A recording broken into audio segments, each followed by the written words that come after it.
जब मेरी आंख खुली तो मैं एकदम से सन्न रह गई, क्योंकि मुझ पर एक भी कपड़ा नहीं था और बिस्तर की चादर भी लाल थी।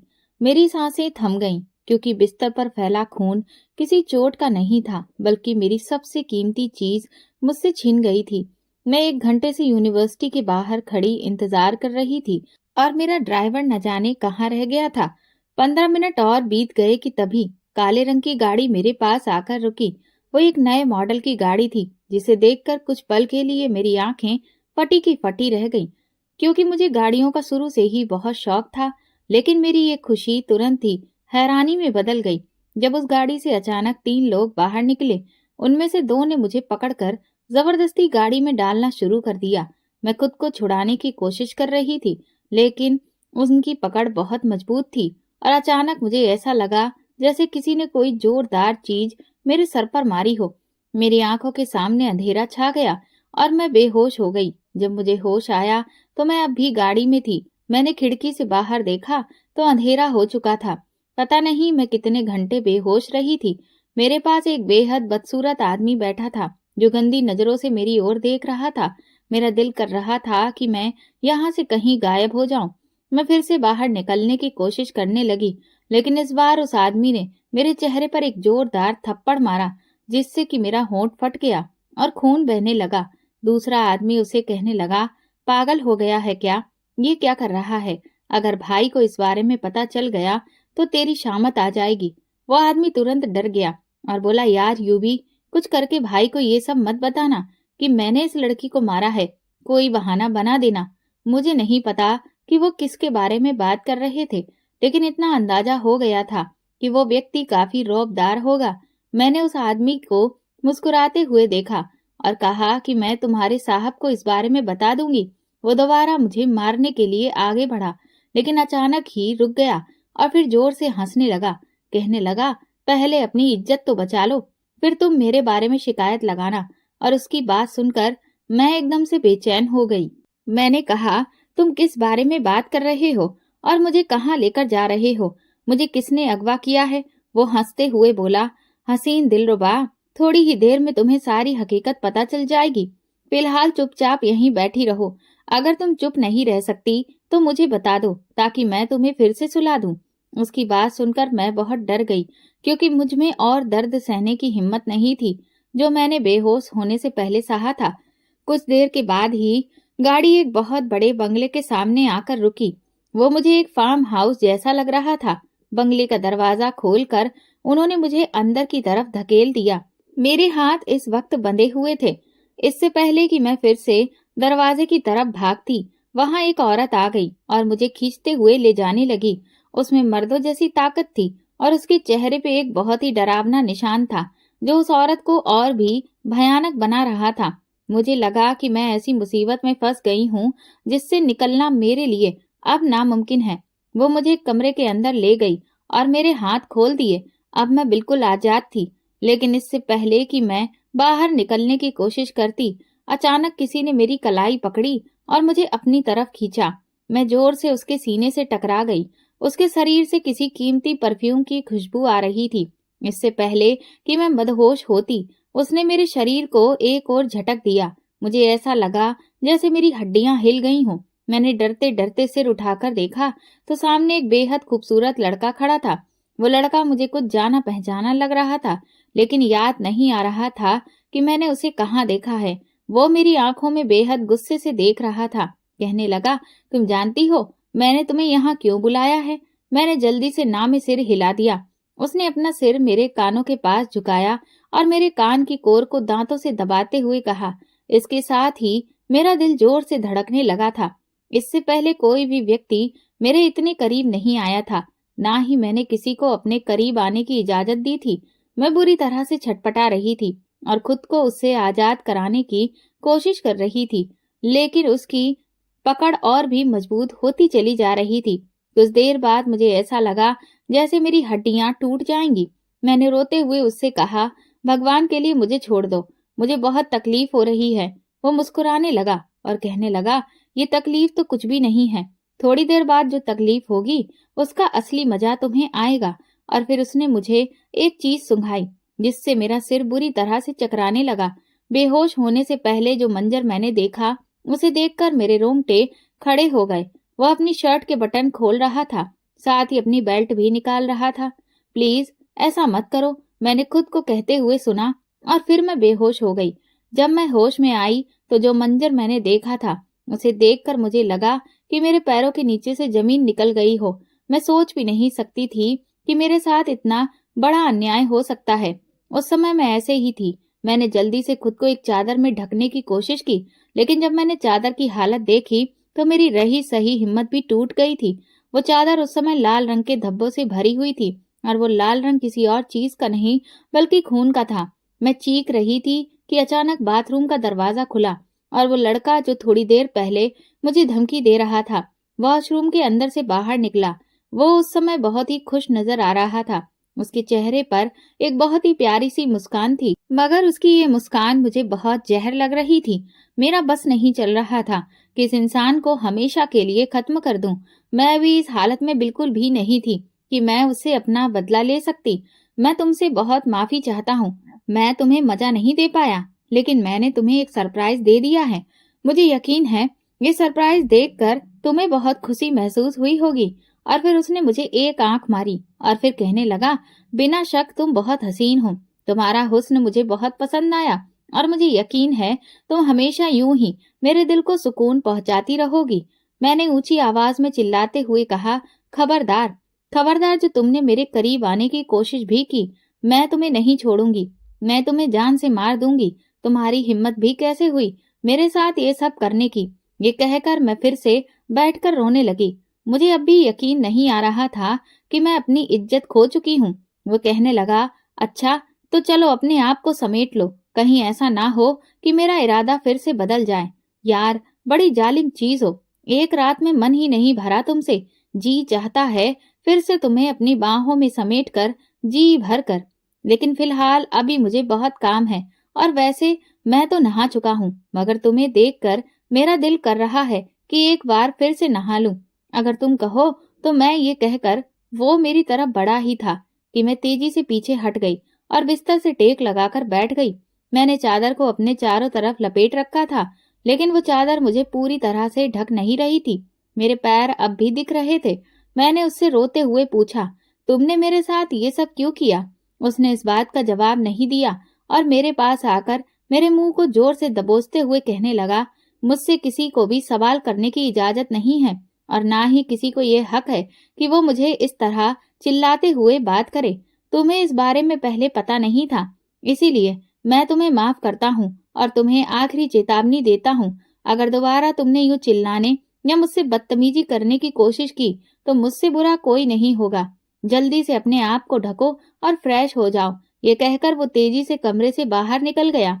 अब भी उससे जो खुशबू आई थी वो मैं अपने शरीर में भी महसूस कर रही थी। ऐसा लग रहा था जैसे उसने मेरे पूरे शरीर को उस खुशबू से भर दिया हो। मैं उस खुशबू से छुटकारा पाना चाहती थी, जो मुझे मुश्किल लग रहा था।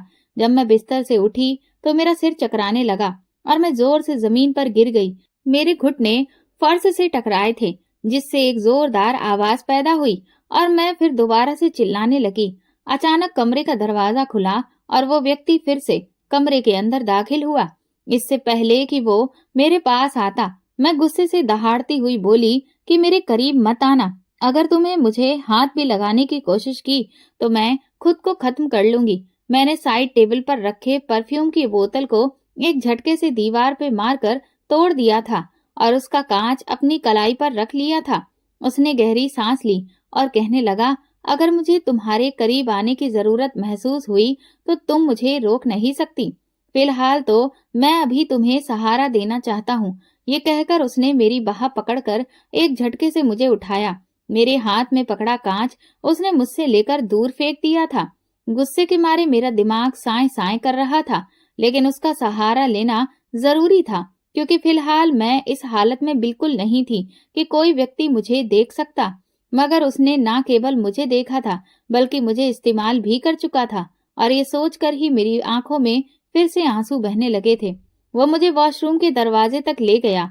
मुझे लग रहा था कि वो भी वॉशरूम के अंदर ही दाखिल ना हो जाए, लेकिन नौकरानी की आवाज पर वो पलट गया और मुझे आंख मारते हुए कहने लगा, अभी तो तुम्हारी जान बच गई है, लेकिन मैं दोबारा तुम्हारे पास आऊंगा। वहीं जमीन पर मैं बैठ गई और शावर चालू कर लिया। अब मैं ऊंची आवाज में रो रही थी। मैंने हमेशा ही खुद को संभाल कर रखा था, लेकिन मैं नहीं जानती थी कि कोई मुझे इस तरह से बिखेर देगा कि बाद में संभलना ही मुश्किल हो जाएगा। मैं खुद को उससे जोर जोर से रगड़ते हुए साफ कर रही थी। उस इंसान के स्पर्श को अपने आप से मिटा देना चाहती थी। मेरे दिमाग में सिर्फ एक ही सवाल था कि आखिर उसने मेरे साथ ऐसा क्यों किया। मैंने उसका क्या बिगाड़ा था जो उसने मेरे साथ इतनी बड़ी ज्यादती की। मैं तो उसे जानती भी नहीं थी और ना ही कभी उससे पहले मिली थी। मेरी गिनती ऐसे लोगों में होती थी जो सबके ही दोस्त बनकर रहते थे। मेरी कभी भी किसी के साथ कोई दुश्मनी भी नहीं थी और ना ही मैंने कभी किसी के साथ लड़ाई की थी।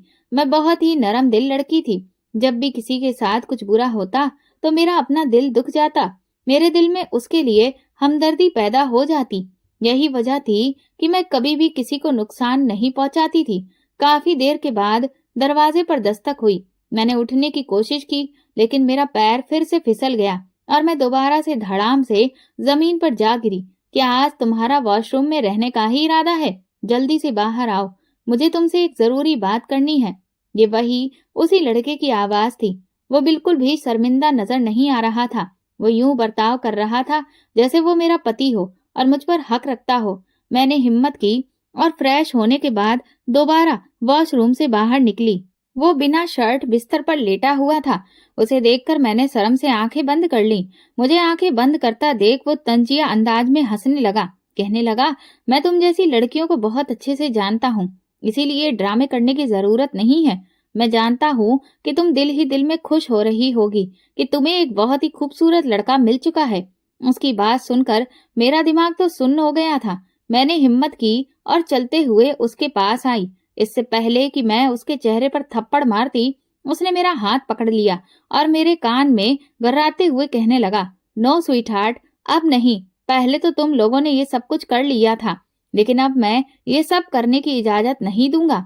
वो इसके बाद भी बहुत सारी बातें कर रहा था, लेकिन मेरा ध्यान सिर्फ और सिर्फ एक ही बात पर अटक गया था। मैं सोच रही थी, उसके साथ मैंने ऐसा पहले कब किया कि आज तक मैंने किसी लड़के से खुलकर बात भी नहीं की थी। हाथ उठाना तो दूर की बात थी। कहने लगा, अपने छोटे से दिमाग पर इतना जोर मत डालो, वरना मुश्किल में फंस जाओगी। उसने मेरे सर पर हल्की सी चपत मारते हुए कहा था।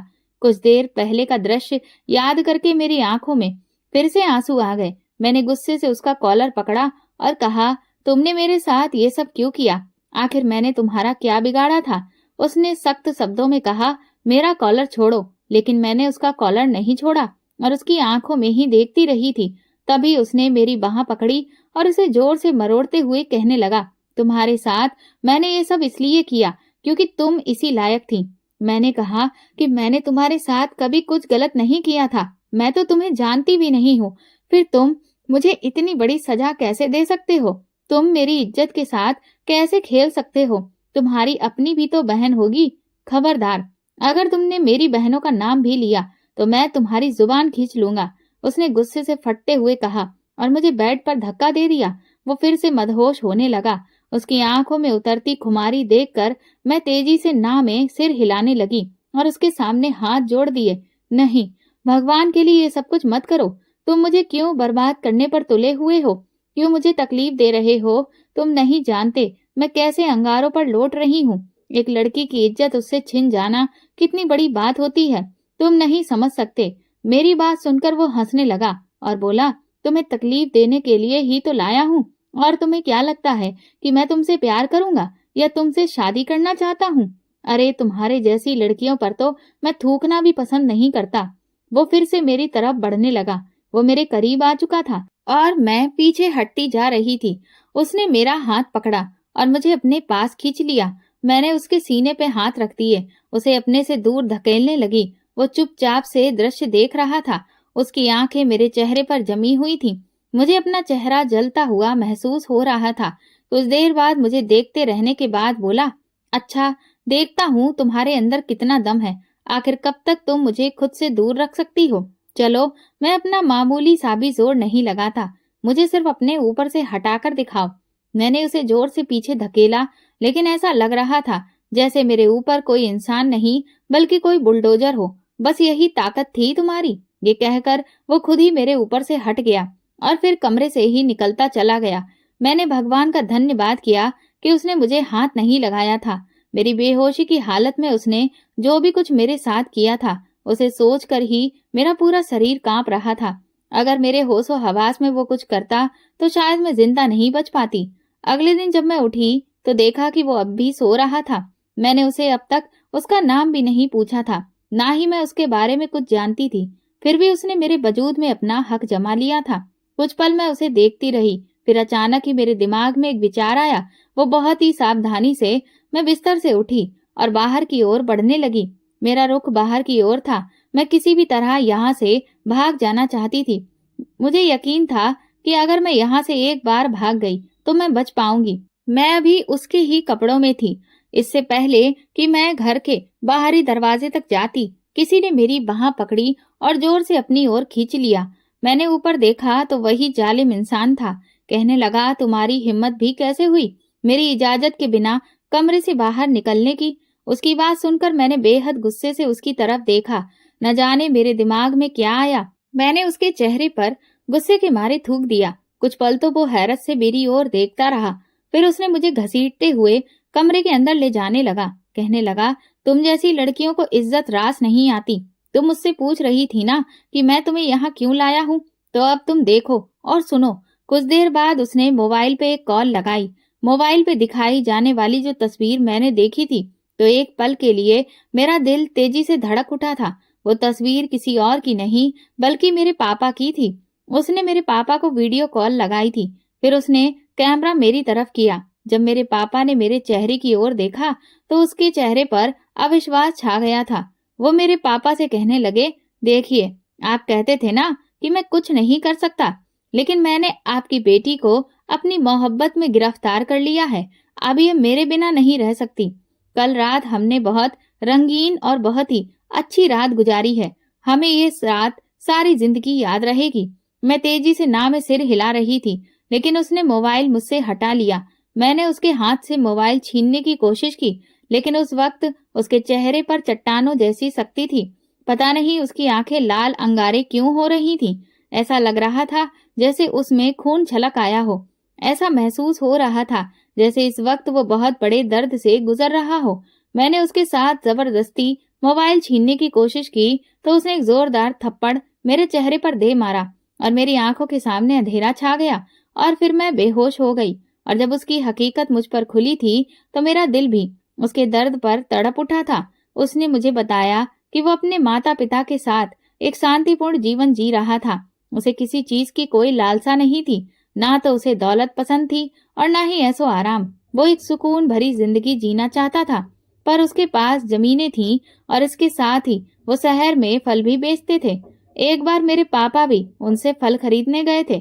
शायद कोई सड़ा हुआ फल थैले में चला गया, जिससे मेरे पापा गुस्से में आ गए और फिर रोहित के पापा को बुरा भला कहने लगे। रोहित के पापा सब कुछ संभालने की कोशिश कर रहे थे, लेकिन मेरे पापा हद से आगे बढ़ते जा रहे थे। जब बात हद से ज्यादा बढ़ गई तो रोहित के पापा भी अपनी शालीनता भूल गए और मेरे पापा को उनके ही अंदाज में जवाब देने लगे। जब मामला हद से ज्यादा बढ़ गया तो मेरे पापा ने वो ठेला ही पलट दिया और फलों को पैरों से कुचलने लगे। उन्होंने रोहित के पापा का कॉलर पकड़ा और उनके चेहरे पर एक जोरदार थप्पड़ भी मार दिया और कहा, गरीब कुत्ते, तू अपने आप को समझता क्या है और तेरी हिम्मत भी कैसे हुई कि तूने मुझसे इस तरह की बात कही।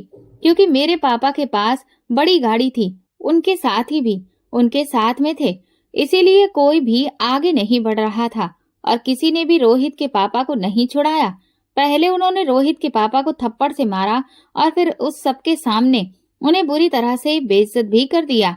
जब रोहित उस वक्त छोटा था, वो जानता था कि वो अभी इसका बदला नहीं ले पाएगा, इसीलिए उसने इंतजार और मेहनत करना शुरू कर दिया।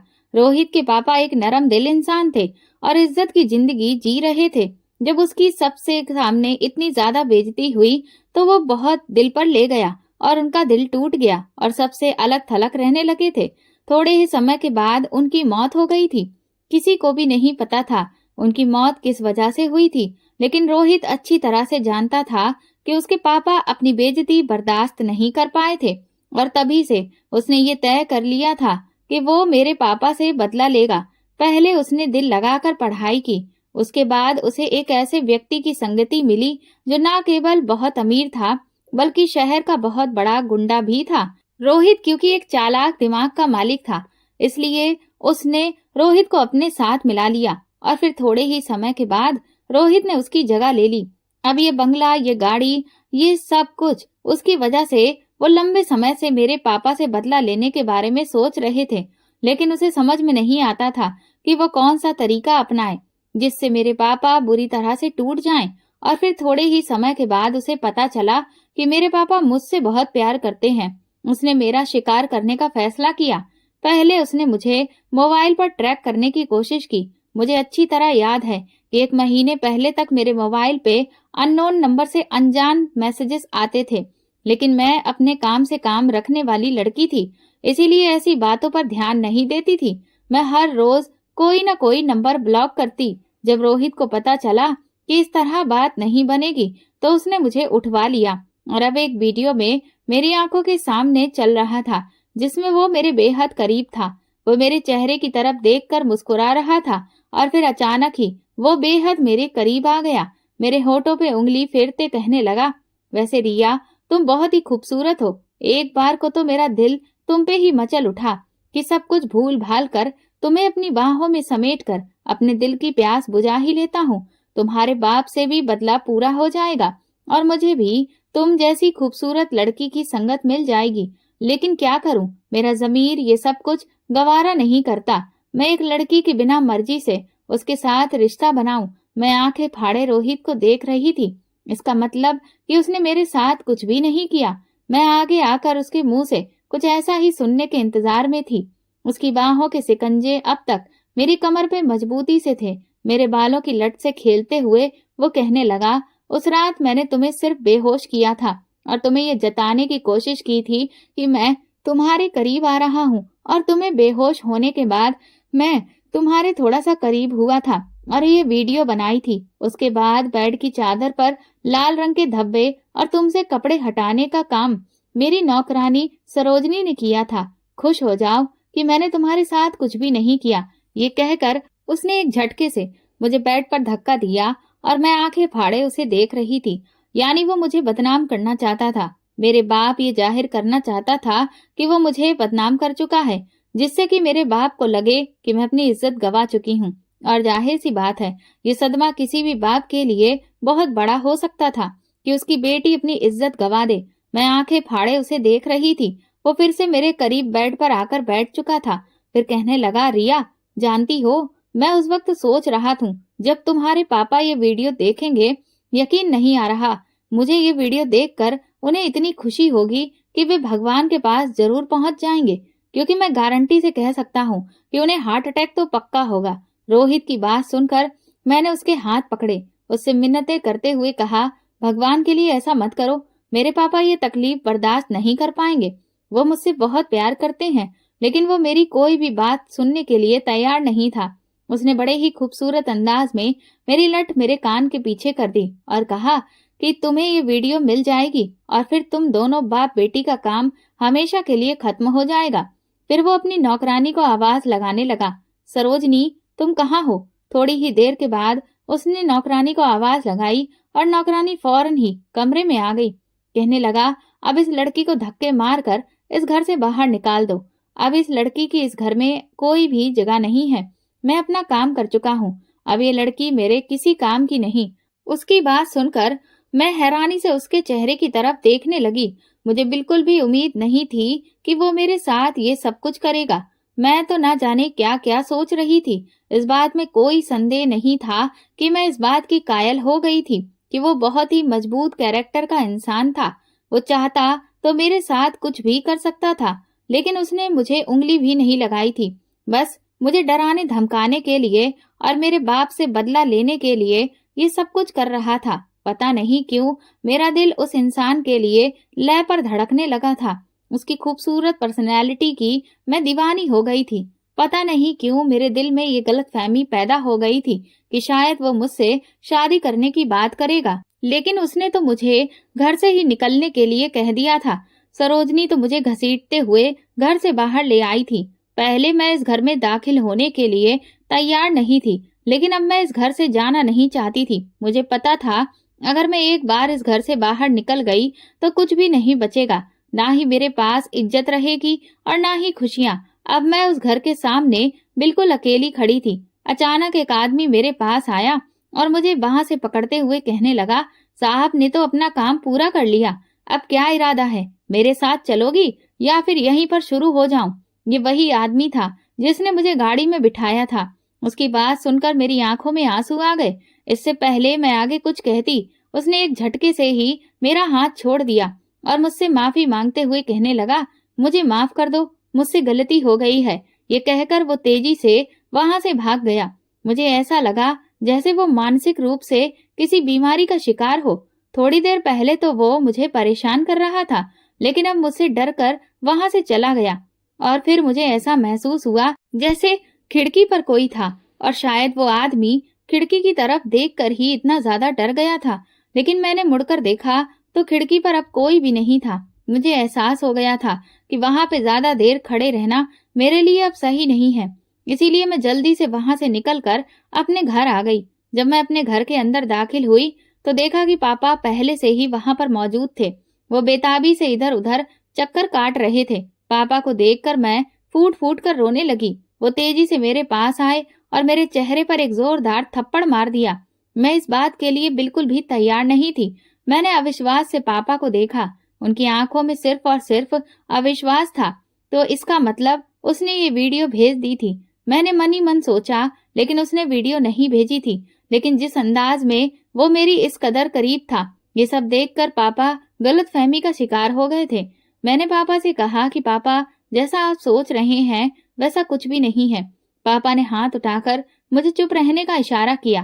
कहने लगे, तुमने मेरी इज्जत के साथ जितना खेलना था खेल लिया। मैंने तुम पे भरोसा किया, तुम्हें इज्जत दी, नाम दिया और तुमने मुझे ही बदनाम कर दिया। मैंने तेजी से ना में सिर हिलाते हुए कहा, पापा मैंने कुछ भी नहीं किया। मेरी इज्जत अभी भी वैसी की वैसी ही है। मेरी इज्जत पे जरा भी आंच नहीं आई है। मैं आपको सच बता रही हूँ। लेकिन मेरे पापा मेरी कोई भी बात सुनना नहीं चाहते थे। कहने लगे, मैं तुम्हारी कोई भी बात सुनना नहीं चाहता। अभी और इसी वक्त यहाँ से दफा हो जाओ। पापा ने मुझे धक्के देकर घर से बाहर निकाल दिया।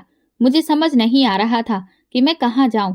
मैंने अपने एक दोस्त से बात की, लेकिन उसने भी मना कर दिया। यकीनन उसे भी मेरे बारे में खबर लग चुकी थी। मैं तो भूल ही गई थी कि मेरे घर में एक सौतेली बहन भी है जो मेरी बहुत बड़ी दुश्मन है।